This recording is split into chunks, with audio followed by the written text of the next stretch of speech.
Well, the message is clear. Indiana Republican voters are on the president's side when it comes to ousting state senators who went against congressional redistricting. So far, only one of the 8 incumbents survived to keep his seat. 7 lawmakers have been pushed out of office. Joining us now to talk about the implications and what all this means and some of the themes is Dr. Laura Wilson, Associate Professor of Political Science at the University of Indianapolis. Thanks for being here. My pleasure. Thank you for having me. So these state senators who lost their seat last night, they had voted against the president's push to redraw the congressional maps. What is the lesson learned here, do you think? Well, I think we see money matters, Trump endorsement matters, and we really saw Republicans come out in droves to oust these incumbents. So typically we have incumbency advantage, which means if you've served in this elected office, you're likely to be reelected. I don't think that's necessarily the case anymore. And we saw so many challengers win last night.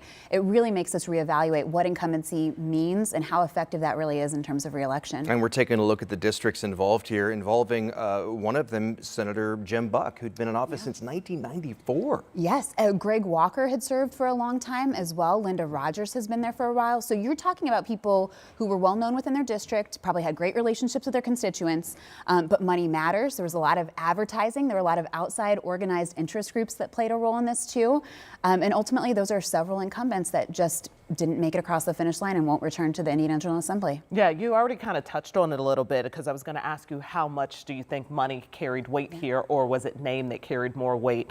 Just so you know, according to Ad Impact, they're saying $12 million was spent in the state on advertising alone to try to oust and flip, well, not flip politically, but to change some of these candidates out. And some of these ads were pretty nasty too. Oh, they were absolutely. I mean, you saw a lot of negative advertising. 12 million is nearly unheard of in our primary elections.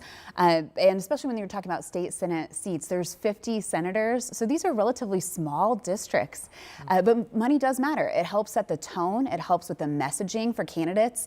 And for voters that may not be following every single thing in the legislative session, right, they're going to pay attention to these ads and it will influence how they think and feel. So Senate Leader Rod Bray was not on the ballot, but he could still be impacted by this because President Trump really targeted Rod Bray in particular. He was the leader of the Senate at the time and said there weren't the votes, there weren't the votes. Do you think that Bray will be able to keep his leadership position? It's possible, but it's going to be a lot harder. Okay. You're talking about 6 challengers who beat incumbents for sure. We know we have 2 races that are still question marks. I don't believe those challengers are going to necessarily support Bray in his leadership role. I imagine there are other people that look at this as an opportunity, maybe interested in promoting themselves. So, of course, the senators themselves will select their leadership, but it does make it a lot harder for Bray to stay in that position. Okay, quite a dramatic primary we have just seen, and we still got to get to November. So we, of course, will be tuned in. Thank you so much. We appreciate your time. Thank you very much, as always.